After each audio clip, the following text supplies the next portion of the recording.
आरंभ हो। तो सूत्र है काना, तो कान और आम्रेडिते ये दो हैं। अस्मिन् सूत्रे पदद्वयम् आदौ एकं पदं पश्चात् अपरं पदं बुध्यते। जलोकर विश्वविद्यालय तक समागता एवं छात्र जलोकर्ता, जलोकर जानते हो ना? नहीं जानते तो 11 नया आया है, जान रहे हो कि नहीं? कानाम रेडिते सूत्रे पदद्वयम् आदौ एकम पश्चात अपरम। तो पहला जो पद है कान, ये लुप्त षष्ठ्यंत है, इसकी जगह कानः ये है। क्या है? कानः ये शब्द है, वहाँ षष्ठी चली गई है सौत्रत्वात्, है कि नहीं? और सप्तम्यंत पद है आम्रेडिते, तो बन जाता है कान आम्रेडिते, अर्थात उसका अर्थ होगा कानः आम्रेडिते। लाघवात षष्ठी चली गई, जैसे आ सूत्र का आकार था अस्य आ, अस्य अ ऐसा सूत्र था, लेकिन लिखा है आ, क्योंकि सूत्र को स्वरूप किसी भी तरह से कम हो जाए तो अच्छा है, तो काना की जगह पाठ कर दिया कान आम्रेडिते, अर्थात कानः अवयवस्य नस्य ऋत्वं स्यात्, कान संबंधिनः नकारस्य ऋत्वं स्यात् आम्रेडिते परे। आम्रेडित में आपने इन्होंने उदाहरण दिया कांस कान, अर्थात जहाँ दो बार किसी शब्द का उच्चारण हो उसका जो अंतिम उच्चरित पद है वो आम्रेडित पद से जाना जाता है। तो आम्रेडित की जगह है यदि कांस कान या कानः कानी, कानः कानी, क्या सूत्र बना देते? अरे आपको कांस कान यही तो बनाना था। तो कान पर में रहे तो कान के नकार पुरु होता है, इसके लिए ऐसा सूत्र बनाइए। कान की अपेक्षा इतना बड़ा आम्रेडित शब्द देने की क्या जरूरत है? सूत्र बना देते कानः कानः कानी, और यदि दोनों जगह विभक्ति का लुक कर देते तो कांस कान। जैसे आपने षष्ठी यहाँ लुक कर दिया, सौत्रत्वा सप्तमी भी हटा देते तो सूत्रकार क्या आकार क्या होता? कांस कान। तो कांसकान इत्येव सूत्रम कार्यम किमर्थम कानाम्रेडिते लंबायमानम सूत्रम क्रियते। कांसकान ये सूत्र होता तो प्रथम कान षष्ठ्यंत होता, लुप्त षष्ठ्यंत, द्वितीय जो है लुप्त सप्तम्यंत होता, बात में कि नहीं? तो ये इस प्रकार का आम्रेडित गणित सूत्र बनाने का क्या प्रयोग था। तो कभी कभी ऐसे शब्द आ जाते हैं जहाँ दुत्व नहीं रहता है, दुत्व नहीं है। जैसे किसी ने कहा कान कान पश्यति, किसी ने कहा कान कान पश्य या कान कान पश्यति, किसी ने प्रयोग किया, तो दूसरा जो कान है या पहला जो कान है एक का अर्थ वहाँ दुत्व नहीं है, दोनों के भिन्न भिन्न अर्थ हैं। एक का अर्थ है कुत्सित और एक का अर्थ है प्रश्न। एक कान प्रश्न से संबंधित है और दूसरा मने कुत्सितान कान पश्यति, कान कुत्सितान पश्यति, कौन से हैं वो कौन कौन कुत्सित चीज़ों को देखते हो। तो वहाँ दुरुक्ति नहीं है, आम्रेडित नहीं है, दो शब्द भिन्न भिन्न अर्थों को बताने के लिए प्रयोग किए गए, दो शब्द जो हैं भिन्न भिन्न अर्थों के बताने के लिए प्रयोग किए गए। यदि कांस कान ये सूत्र होता तो लग जाता, यदि आप कानाम्रेडिते की जगह सूत्र बनाते कांस कान तो निश्चित रूप से कान कान पश्यति में लग जाता, क्योंकि आगे कान पर में है, प्रथम कान के नकार पूर्व कर देता, तो कान कान पश्यति की जगह कांस कान पश्यति पश्यति ये प्रयोग होने लगता। और जब आम्रेडित रहते हैं तो नहीं होता है। आम्रेडित जब सूत्र बनाते हैं कानाम्रेडिते तो आम्रेडित है ही नहीं है, क्योंकि वो स्वतंत्र अर्थ का प्रतिपादन करने वाला कान है, वहाँ दुरुक्त है ही नहीं, बात में कि नहीं? दो ही उच्चरित शब्दों का समुदाय है ही नहीं जिस समुदाय का उत्तरावय आम्रेडित हो, बात समझे कि नहीं? तो कानाम्रेडिते पक्ष में कान कान पश्यत के कान के नकार को रुत्व नहीं होगा, और कांसकान सूत्र पक्ष में हो जाएगा। फल भेद है, इसलिए कांसकान सूत्र नहीं बनाया जा सकता, क्योंकि उसका फल दूसरा होगा। कानाम्रेडिते क्यों बनाया? क्योंकि कान कान में ना हो जाए, जी। कान कान पश्चित में ना हो जाए। जी कांस कान बनाओगे तो हो जाएगा। इसलिए जो है कांस कान बनाने पर जहाँ नहीं होना चाहिए वहाँ हो जाएगा, अतिव्याप्ति हो जाएगी, है कि नहीं। अलक्ष्य में भी लक्ष्य की प्रवृत्ति, लक्षण की प्रवृत्ति हो जाएगी। इसलिए सूत्र बनाना चाहिए, लाघो भी गौरव भी हमें श्रेयस्कर है यदि दोष से शून्य हो। जो गुरुतर पक्ष है सो भी श्रेयान, क्यों? क्योंकि वो दोष शून्य है। इसलिए कानाम नृत्य इत्याकारक जो अत्यंत बृहत सूत्र है उसकी अपेक्षा तब भी सौढव्य है, क्योंकि इसमें किसी प्रकार का कोई दोष नहीं, दोष राहित्य है। इसलिए कानाम नृत्य सूत्र बनाया। आमनेडित पारिभाषित शब्द है, दुहि उच्चरित शब्द समुदाय का उत्तरावय। दुहि उच्चरित जो शब्द समुदाय है कि नहीं, उसका उत्तरावय आमृत पद का अर्थ होता है। इसलिए तस्य परमामृत है कि नहीं, तस्य परमामृतम, तस्य मने दुरुक्तस्य।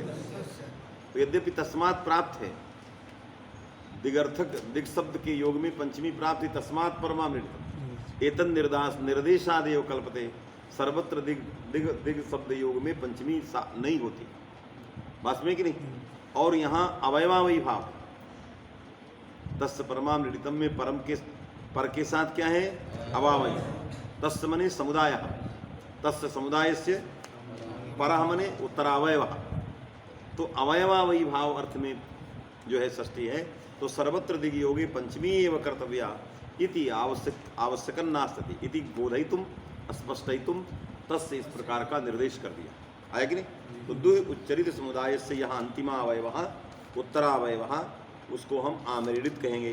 तो कान कान यहाँ बीप्सायाम दुत्वम, बीप्सा में दुत्व हो, नित्यम बीप्सयो, नित्य बीप्सयो। तो कान कान में बीप्सा में दुत्व हो गया। तो दुत्व हो जाने पर जो उत्तरावयव जो कान है वो आमृडित हो गया। तो प्रथम कान के नकार को रू हो गया, रू से पूर्व अनुस्वार और अनुनासिक हो गए, है कि नहीं। और रेप को विसर्ग हो गया, और विसर्ग के बाद जो है समपुंगानाम सो वक्तव्य, है कि नहीं। समपुंगानाम सो वक्तव्य है, ये यहाँ पर कवर्ग पे पड़े रहते, विसर्ग के स्थान पर जीवामूली प्राप्त था।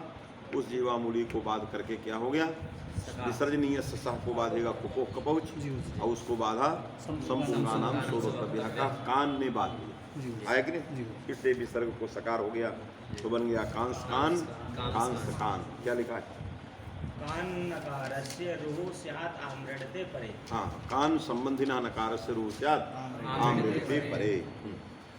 संपुंगानाम इति सह, संपुंगानाम सूत्र से सा होगा, यद्वा क्या हुआ, यद्वा कस्कादिश। अच्छा, तो पहला पक्ष हो गया, वो दूसरा पक्ष कर रहा है। मने प्रथम पक्षे जीवा मूलियम बाधित्वा संपुंगानाम सो वक्तव्या इति वार्तिकेन सकारः। मने तदर्थम इदम वार्तिकम अवश्यम कर्तव्यम, यह वार्तिक अवश्य करना चाहिए। प्रथम पक्ष में वार्तिक का प्रयोजन बता रहा, फिर पक्षांतर बता रहा। प्रथम वार्तिक पक्ष है, दूसरा यद्वा मने पक्षांतरम।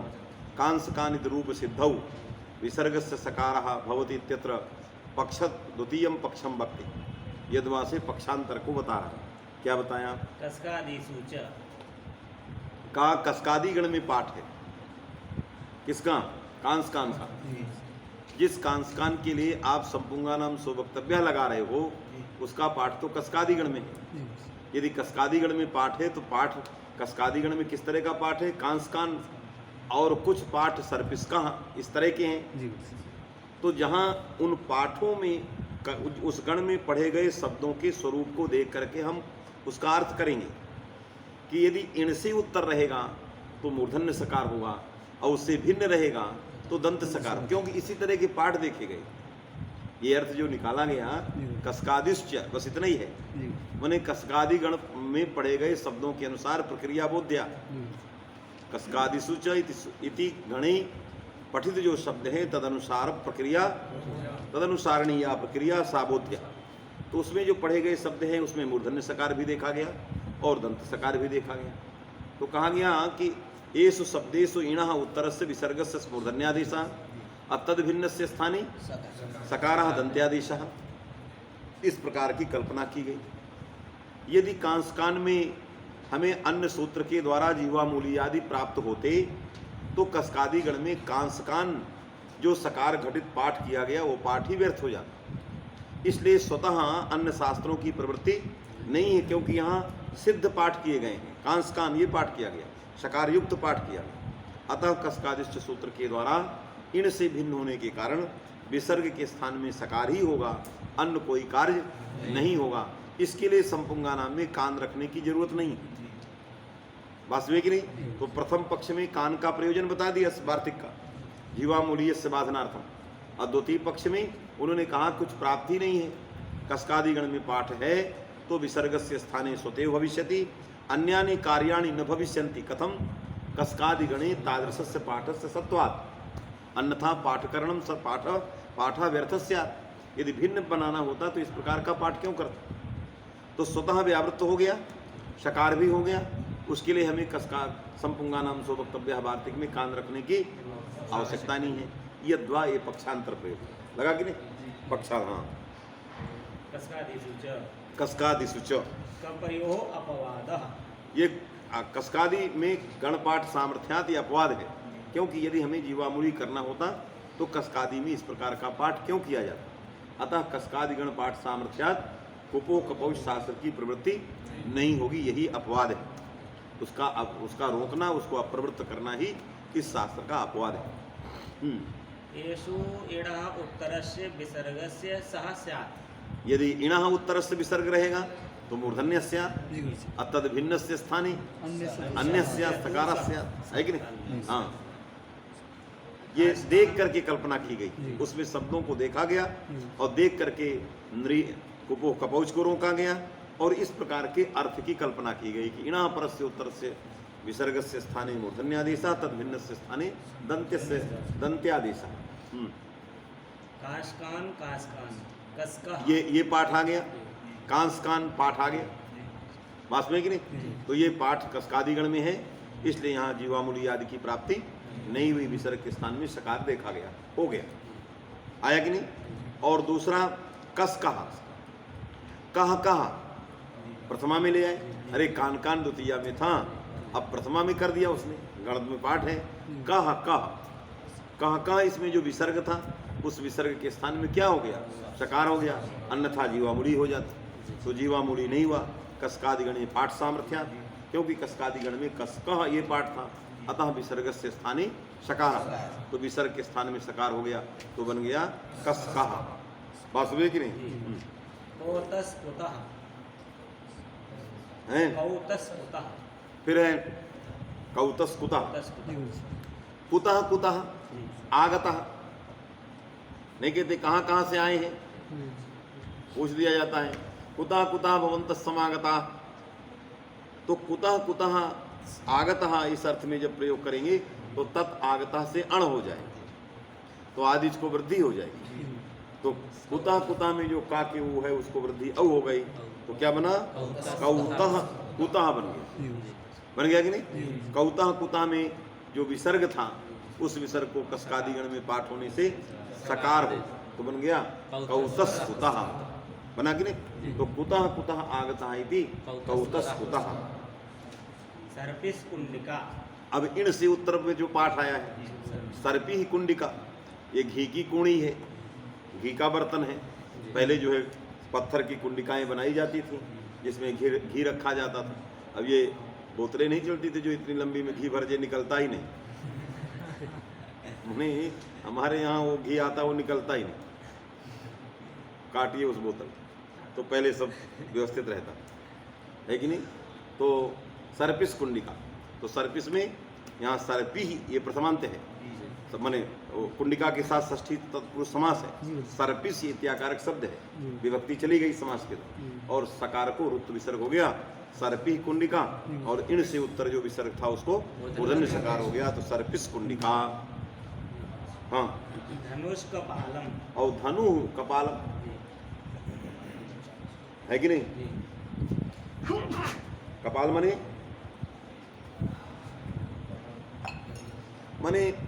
धनु यु कपालम, है कि नहीं?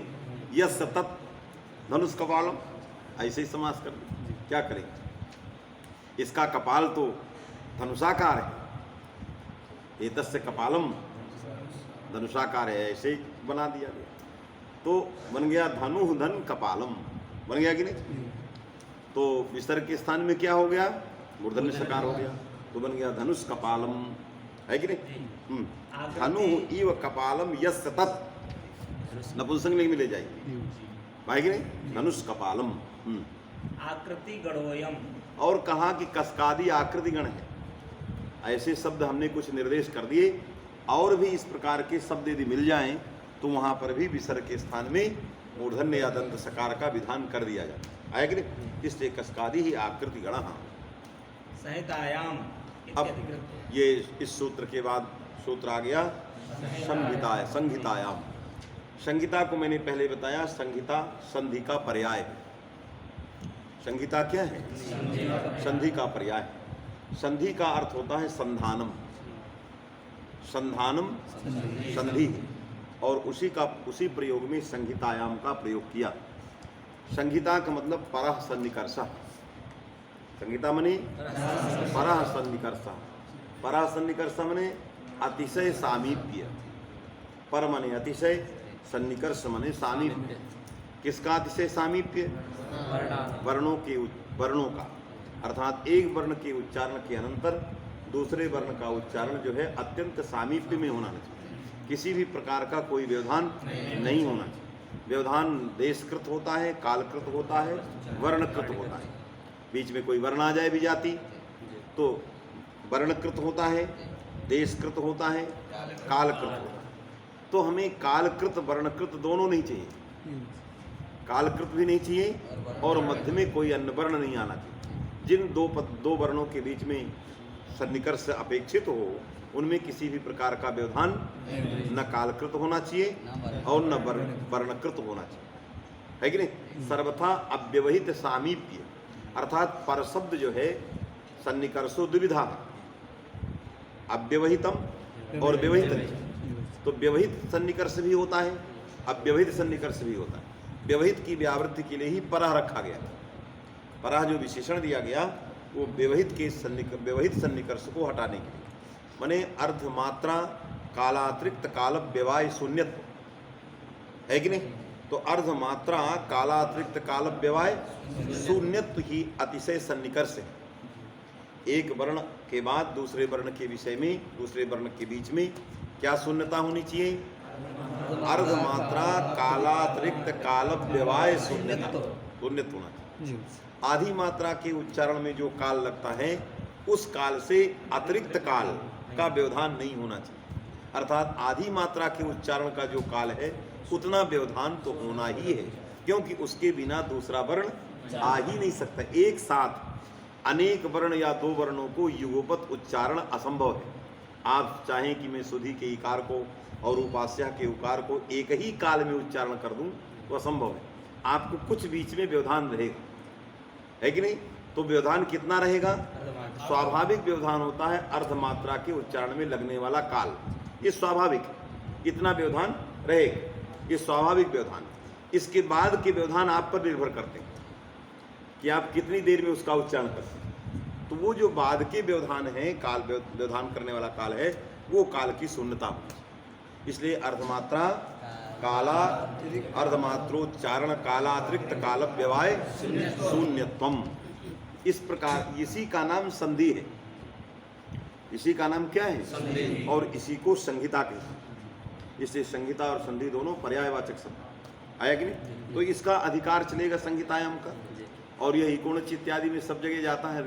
लिखा तो यहाँ है, लेकिन इसका अधिकार क्षेत्र जो है, आप जो पीछे पढ़ आए हैं, जड़ पढ़े हैं, गुण पढ़े हैं, वृद्धि पढ़े हैं, आयादि पढ़े हैं, जो चीजें पढ़े हैं उन सब में ये संहितायाम जाता है, आया कि नहीं?